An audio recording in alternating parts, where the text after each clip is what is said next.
In this session, we'll learn how to identify the dimensions and hierarchies that drive the forms we defined. Remember that a dimension is just a way to group together related data. We'll do this by analyzing each of our forms and creating a list of potential dimensions. Then we'll decide if we can remove or combine any of the potential dimensions we identify before creating our final list. And lastly, we'll define all the members that will populate these dimensions. Let's take a look at our forms now. The rows in the P&L form are all different accounts, so let's add account to our list of potential dimensions. The columns contain the months of the fiscal year, so we can add that as well. And each of our filters also need to be driven by a dimension, so let's add on fiscal year, scenario, entity, and brand. The deflator percent form also uses accounts on the rows, months on the columns, and fiscal year, scenario, entity, and brand for the filters, so we don't need to add anything to our list here. The dimensions in the trade spend form are the same as the previous ones. And finally, the base assumption form only differs by having skews on the rows, so let's add one more item to our list. Now let's take a look at what we have so far. These are the 7 potential dimensions we derived from the forms. Next, we should check if any of these dimensions are related. If so, we could consider combining them together for efficiency. Since months and fiscal year are both time concepts, let's combine them into a time dimension. The brands and skews we know are related as a skew belongs to a brand. Therefore, they can belong to the same dimension. We'll call it product. As none of the others could be easily combined, these are the 5 dimensions we'll use in this application. Now we need to define all the members within each dimension. This is a sample of the information we need to define a dimension member in Kepion. It begins with a member label column. Member labels are used as unique identifiers within Kepion, and ideally, they're not changed once they've been set.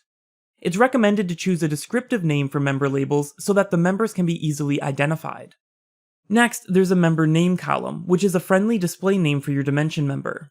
The name here will not impact functionality other than how the dimension member is displayed within Kepion. Then we have an input and an annotate column, whose values are either true or false. These determine whether a dimension member is inputtable, and whether or not that input can be text values. In addition, all dimension members are automatically assigned a member ID. A member ID is a numeric key used internally for references.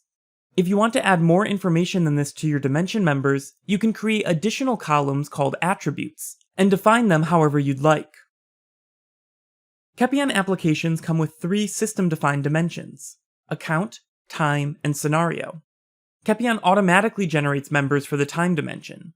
It contains member lists at 4 different levels of granularity. Member lists are a way to further organize the members within a dimension. They can be defined as either a flat list or a parent-child hierarchy. Let's start populating our dimensions and member lists. We'll begin with account. The account dimension is used to define a general ledger. In addition, account is a parent-child hierarchy, so it also has a parent member label column. We can derive the dimension members from our P&L report. The hierarchy on the report displays the parent members on the bottom of the child members, so let's move them back to the top in our member list. The indent is there just to make the hierarchy more clear. I've also added a P&L header to the top of the hierarchy to help organize the accounts. To define the hierarchy structure, we simply need to add the parent of each member to the parent member label column. The member name can be the same as the member label. Dimension members at the lowest level of the hierarchy are called leaves. Any leaf member we want to be inputtable needs to have a 1 in the input column, while all non-leaf members can have a 0, as their values will be automatically aggregated from the leaves. We can leave the annotation field as 0 because none of the members need to allow text input.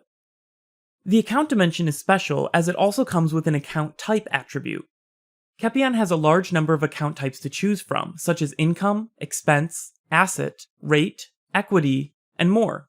All of them can be categorized as either debits, credits, or neither. This category will decide the account roll-up operators.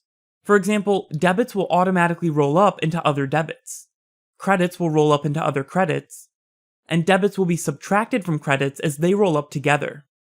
In practice, we only need to assign the right account type to each account member. Then when we populate the leaf members, the aggregation will happen automatically.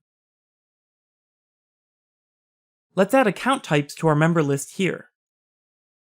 In addition to the accounts from the P&L report, we also need to add the accounts from the deflator percent and base assumption forms. However, the accounts from these forms aren't part of our general ledger, and their values don't need to roll up. We call these types of accounts statistical accounts. Let's create a new header in our account hierarchy and add the rest of the accounts under there. The scenario dimension is relatively simple to define. We'll add 3 basic scenarios: actual, plan, and forecast. Now let's look at the product dimension. In this dimension, we'll include both brands and SKUs. Since we know a brand maps to a group of SKUs, we should define a hierarchy here to help keep the dimension members organized.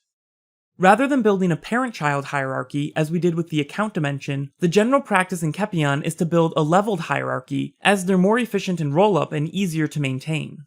The structure of a leveled hierarchy is determined by the attributes of the members, rather than a parent-child relationship. To build this hierarchy, we'll need to include an attribute called brand to categorize the dimension members. Likewise, we can define the entity dimension in a similar manner, this time categorizing the members by the region they belong to. In this session, we examined each of our forms and analyzed the types of data they were driven by. Then we used this information to create the list of dimensions we needed. Lastly, we defined the members that populated those dimensions. In the next session, we'll look at the last 3 steps of designing the architecture of the application, identifying the models, rules, and apps.